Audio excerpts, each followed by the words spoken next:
भारतीय समाज व्यवस्थेत 3 स्तर दिसतात: आर्यवंशीय, अनार्य आणि द्रविड वंशीय. उर्वरित जमाती सर्व आदिम जमाती म्हणून ओळखल्या जातात, जसे की भिल्ल, गोंड, कोलाम, परधान, वारली या आदिम जमाती आहेत. यातील अनेक जमाती या द्रविडियन वंशाच्या मानल्या गेल्या आहेत.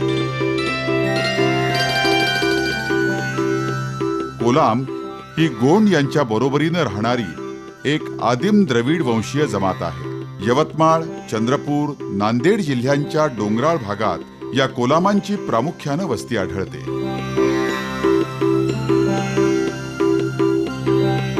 याच डोंगराळ पट्ट्यात गोंड, परधान, आंध याही जमाती वास्तव्य करतात. मात्र कोलाम जमात आजही बरीच अविकसित राहिली आहे आणि म्हणूनच ती महाराष्ट्र राज्यातील 3 जमातींपैकी एक आदिम जमात आहे. 2001च्या जनगणनेनुसार कोलामांची महाराष्ट्रातली लोकसंख्या 1,73,646 आहे. कोलामांची वस्ती कोलामपोड म्हणून ओळखतात. कोलामांची घरं गवती झोपड्यांची, पूर्वी तुरट्या, पराठ्या, काटक्यांच्या तट्ट्याची होती. आता शासकीय आवास योजनेचा लाभ मिळाल्यानं माती, विटा, सिमेंटची बांधली जातात. गवताऐवजी मातीची कौलं घरावर चढवतात. घरात देवघर असतं. देवादिकांचे फोटो लावण्याची हौस आहे. कोलाम वर्णानं काळे आहेत. पैरण, खमीस, धोतर, डोक्याला फडका आणि टोपी.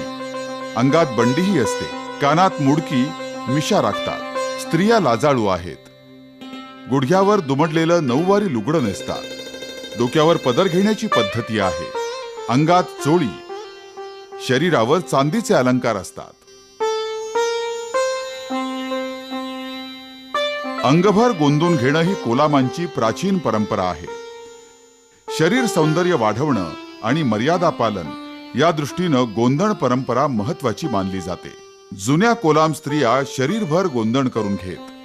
आज शरीरभर गोंदण परंपरा मागं पडली. तरीही कपाळावर कुंकवाच्या ठिकाणी गोंदणं, हातावर गोंदून घेणं हे तरुण कोलाम मुलींनाही आवडतं. पुरुषाच्या खांद्याला खांदा लावून कष्टाची कामं करण्यात कोलाम स्त्री नेहमीच पुढे राहिली आहे. शेतीचं काम असो, लाकूड फाटा जंगलातून आणून त्याचा साठा करणं असो, कोलाम स्त्री आनंदानं पुरुषांच्या बरोबरीनं सहभागी होते. शिवाय घरातली सगळी कामंही ती स्वतः निपटून नेते. कोलामात पोटजाती नाही, कुळे, कुळनामे आहेत. चरितार्थासाठी कोलाम आदिवासी जंगल उत्पादनावर अवलंबून असतात. पूर्वी शिकार हे उदरनिर्वाहाचं साधन होतं. कालांतरानं प्रगती होत गेली आणि कोलाम शेतीकडे वळू लागले.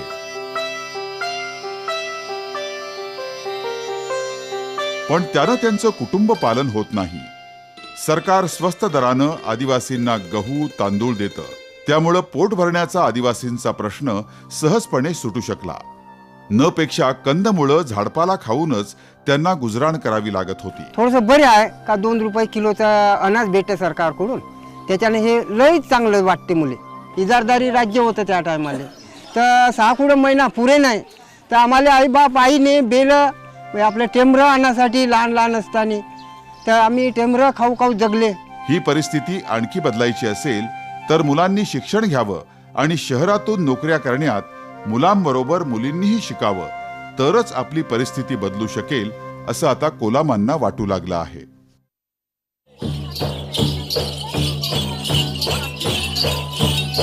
मंत्रतंत्रात्मक जीवन पद्धती हा कोलाम धाटीचा विशेष आहे. कोलाम आजही मंत्रतंत्रात्मक जीवन पद्धती अनुसरतात. भिवसन हा कोलामांचा मोठा देव.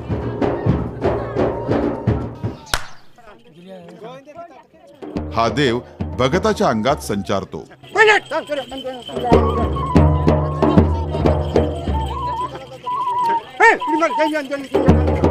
कोलाम देवभोळे आहेत. जीवनातल्या प्रत्येक व्यवहाराचा संबंध ते देवाशी जोडतात, देवाला नवस सायास करतात। इतकंच नव्हे तर आपल्या जीवनातील अनेक समस्या ते या संचारी देवतांसमोर सादर करतात आणि त्यावरचा उपायही या देवता सुचवित असतात।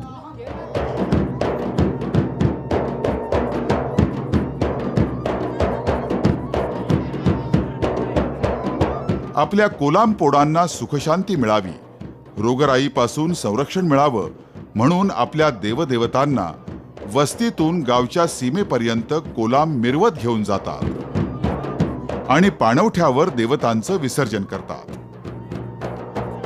कोलामांचे डफ बकऱ्याच्या कातडीचे असतात। कोलाम संगीत प्रेमी असल्यानं देवतेच्या प्रत्येक मिरवणुकीत त्यांचं संगीत प्रेम दिसून येतं। याच संगीताच्या तालावर कोलाम बेधुंद नाचतात। भगताच्या एका हातात चाबूक असतो, चाबूक मारणं देवाला प्रिय आहे असं कोलाम मानतात।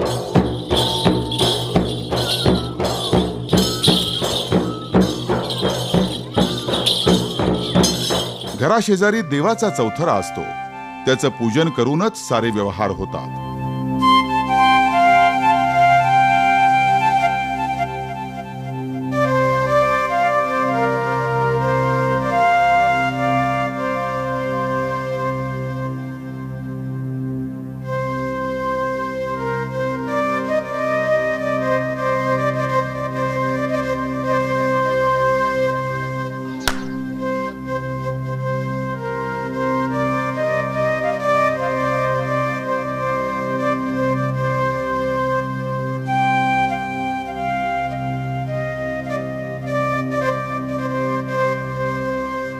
भिवसन देवाशिवाय लाळाबाई, भुवानी, भूताय, वाघाय, काराय मोराय या देवतांचं पूजन होतं। सान सूर्याक, महादेव, मारुती, सकोबा अशा देवतांना कोलाम भजतात, त्यांची विधियुक्त पूजा करतात। माहूरची रेणुका ही त्यांची मुख्य देवता आहे। या देवतेवर त्यांची नितांत श्रद्धा आहे। रेणुकेचा उत्सव ते मोठ्या आनंदानं साजरा करतात। आरती गडावरे सोनेरे, जय तुम जय देवा। विविध प्रकारचे सण उत्सव साजरे करून आपल्या देवदेवतांचे आशीर्वाद घेत असतात।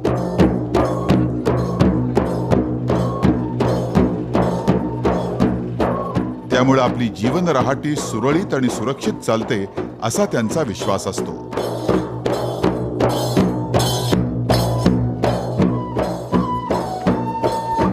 कोलाम, फणमोडी, मोहडोंबरी, गाव बांधणी चैत, बी देणे, मोराम देवाचा उत्सव असे अनेक प्रकारचे उत्सव साजरे करतात। कोलामांच्या सणवार साजरे करण्याच्या पद्धती जरी सारख्या असल्या तरी गावच्या राहणीमानानुसार त्या त्या गावाच्या क्षमतेनुसार सण उत्सव साजरे करण्याच्या पद्धतींमध्ये भिन्नता आढळते। पासपूरच्या कोलामांचं गाव बांधणीचं नृत्य असंच काहीसं भिन्नता दर्शवणारं होतं।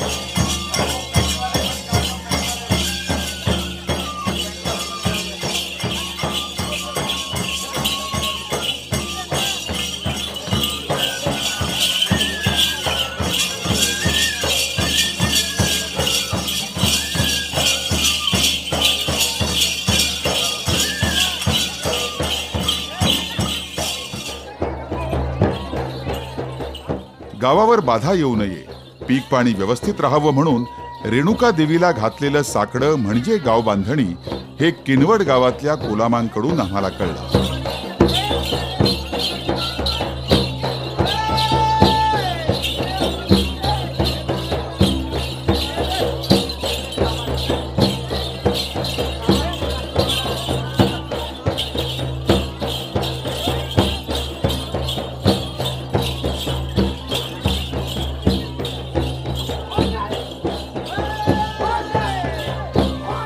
ग्रामदेवता आणि गावाबाहेर शिवेच्या देवतेकडे वाजत गाजत जाऊन त्या देवतांना प्रसन्न करणं कोलामांना आपलं धर्मकर्तव्य वाटतं।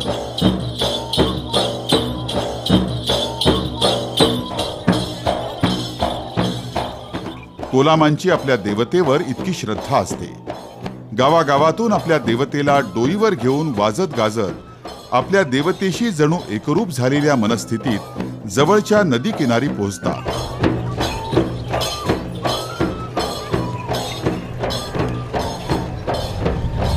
देवतांच्या उत्सवाशिवाय कोलाम नागपंचमी, पोळा, अखरपख, दसरा, दिवाळी, होळी, मेटीदियाम, हिंदू आणि आदिवासी परंपरेतील सण मोठ्या उत्साहानं साजरे करतात आणि पाणवठ्यावर देवतांचं विसर्जन करतात. कोलामात मुलासाठी देवाला नवस प्रथा असते. हा देव भक्ताच्या अंगात येतो. मूल झाल्यावर नवस फेडतात, कोंबडं बकरं देतात.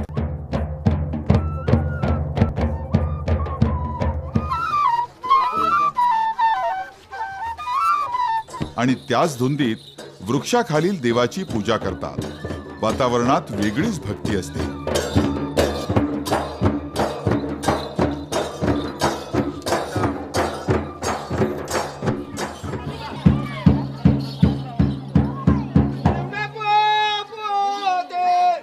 होळी सण सर्वच कोलामांचा आवडता सण. कोलाम तो मोठ्या श्रद्धेनं साजरा करतात. होळी माता आपली पालनकर्ती देवता आहे असं मानून ते तिचं पूजन करतात.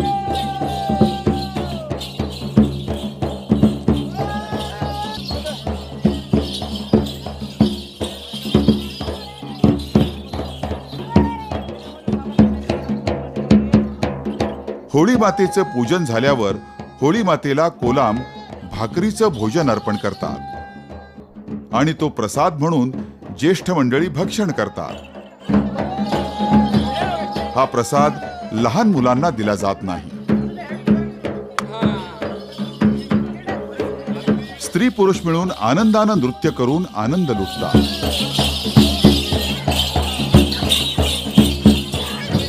आणि त्याचबरोबर गावातले ज्येष्ठ नागरिक लहान मुलांबरोबर थोडीशी दंगामस्तीही करतात.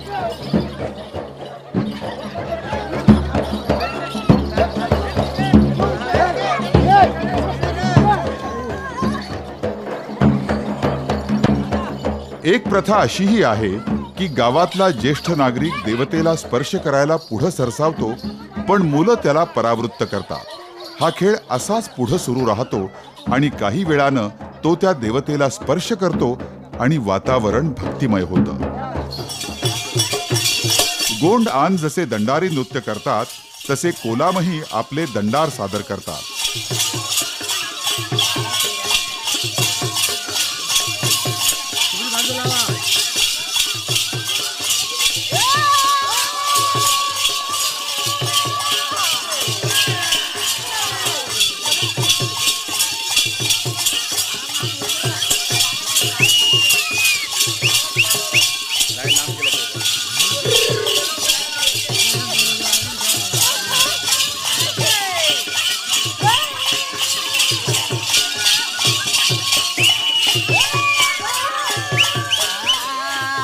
गाबुर दिया हमने सेवा का तुम्हें, गाबुर दिया हमने सेवा का तुम्हें, कोलामा आगे तेरा फाटा पाळत. पण कोलामांच्या आणि गोंडांच्या दंडारात मोठा फरक आहे. दंडार म्हणजे हातात दंड किंवा लाकडी टिपऱ्या घेऊन उंच स्वरात गाणं गात केलेलं नृत्य. दंडार हे कोलामांचं लोकप्रिय आणि त्यांना आवडणारं नृत्य आहे. कोलामांच्या नृत्याचे दोन प्रकार आहेत. एक कोताल भोगी दंडार. हे दंडार कोलाम केवळ गोंड जमीनदारांचा सन्मान करण्यासाठी सादर करतात आणि गोंडांकडून बक्षिसी मिळवतात.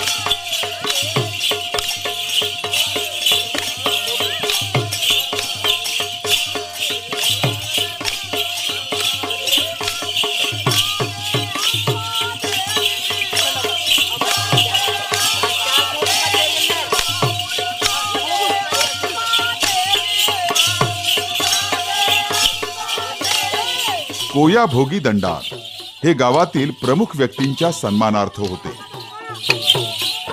या दंडारात पुरुषच स्त्री वेश धारण करून कोलामी पद्धतीच्या गोल साड्या नेसतात. हातात टिपऱ्या, पायात घुंगरू घालून बासरी आणि खुळखुळे या वाद्यांच्या तालावर ते बहारदार नृत्य करतात. या दंडारात काही वेळा कथारम्य प्रसंगही दाखवले जातात. तुला तुला सेरेनी वे पिठाचू मेघे बाबू. कोलाम शेठ सावकारांकडे मजुरी करतात, शेतात काम करतात, रस्ते बांधणीच्या कामाला हातभार लावतात. अलीकडं दूध दुभत्यासाठी काही कोलाम गाय बैलही पाळू लागले आहेत.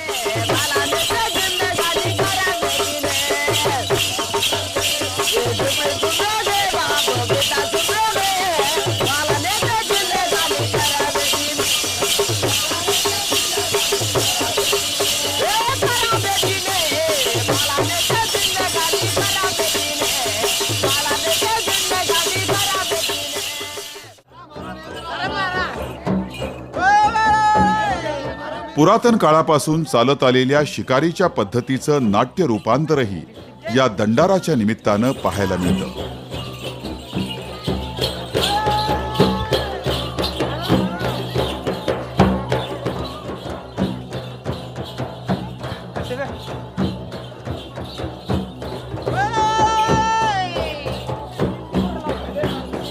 घुंगुरमाळा, चोंडके, मोठे डफ, पावा, टाळ, मंजिऱ्या, पितळी बासरी ही वाद्य या नृत्य नाट्य कला प्रकारात कोलाम वापरतात. कोलामांचे लग्न संस्कार विशेष स्वरूपाचे असतात. लग्न ठरवण्याचा निर्णय पंचायती समोर होतो. कोलामांच्या भाषेवर तेलुगूचा प्रभाव आढळतो. कोलामात प्रेमविवाह होत नाहीत, पण प्रेमविवाह ठरलाच तर पंचायतीची मान्यता घेऊन तो नक्की होतो.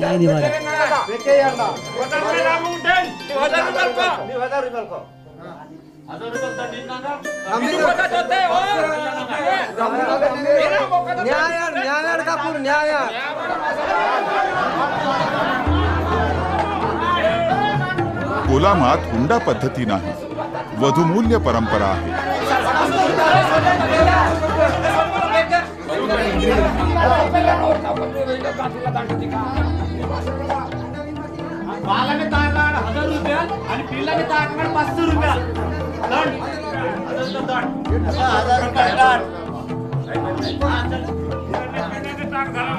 वर हा वधूपित्याला लग्न खर्चासाठी काही रक्कम आणि एक पोते धान्य देतो.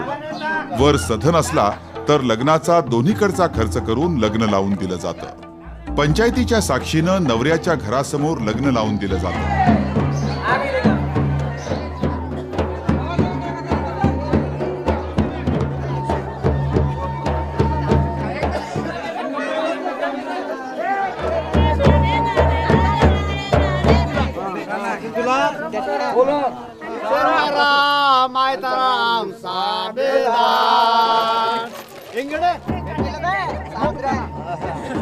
या लग्नात स्त्री पुरुष मिळून ढोलकीच्या तालावर नृत्य करतात.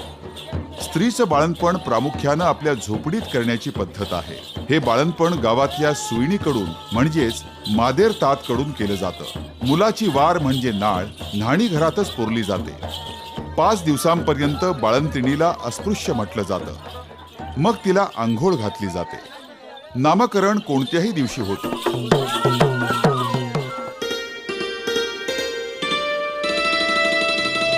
घरासमोर रांगोळी टाकणं ही शहरी परंपरा कोलामांनी उचलली.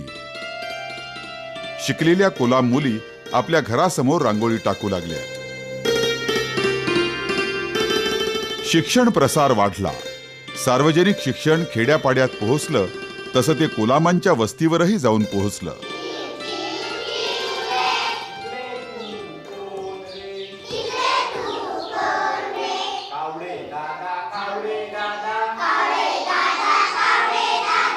या शाळेमध्ये 1 ते 4 पर्यंत एकूण पटसंख्या 73 विद्यार्थी शिक्षण घेतात. आमच्या शाळेसंबंधी जर सांगायचं म्हटलं तर या गावामध्ये जवळपास 80% आदिवासी आहेत. म्हणजे कोलाम आणि पारधी समाजाची संख्या जास्त आहे. कोलामांची मुलं शिकू लागली. जिल्हा परिषदेच्या शाळा आणि आश्रमशाळातून मोठ्या प्रमाणात मुलं शिकू लागली. तसाच या मुलामुलींच्या शिक्षणाच्या निमित्तानं शहरातला वावरही वाढला. परिणामतः शहरी संस्कार कोलाम पाड्यांवर येऊ लागले. सर्वप्रथम हे बदल पोशाखात दिसून येऊ लागले. पुरुषांच्या अंगावर धोत्राच्या ऐवजी पॅन्ट आली. तरुण मुली चुडीदार ड्रेसेस वापरू लागल्या. हे कोलामांच्या पाड्यांचं मुख्य प्रवाहाशी आपली नाळ जोडणंच आहे. माणूस मरायला टेकला की त्याला जमिनीवर ठेवतात आणि रडतात. नातेवाईकांना बोलावतात. मयताला स्मशानात नेताना अंघोळ घालत नाहीत. शक्यतो म्हातारी माणसं स्मशानात जातात. प्रेत पुरलं जातं. प्रेत उठवण्यापूर्वी सोन्याचा तुकडा प्रेताच्या तोंडात ठेवतात. पुरल्यावर त्यावर वट्टा म्हणजे दगड ठेवतात. कोलामांची सामाजिक, सांस्कृतिक आणि धार्मिक संस्कृती ही आदिम संस्कृती असली तरी या संस्कृतीनं अनेक कला प्रकार भारतीय संस्कृतीला बहाल केले आहेत. त्यांचं जतन आणि संवर्धन करणं आपणा सर्वांचं आद्य कर्तव्य ठरतं.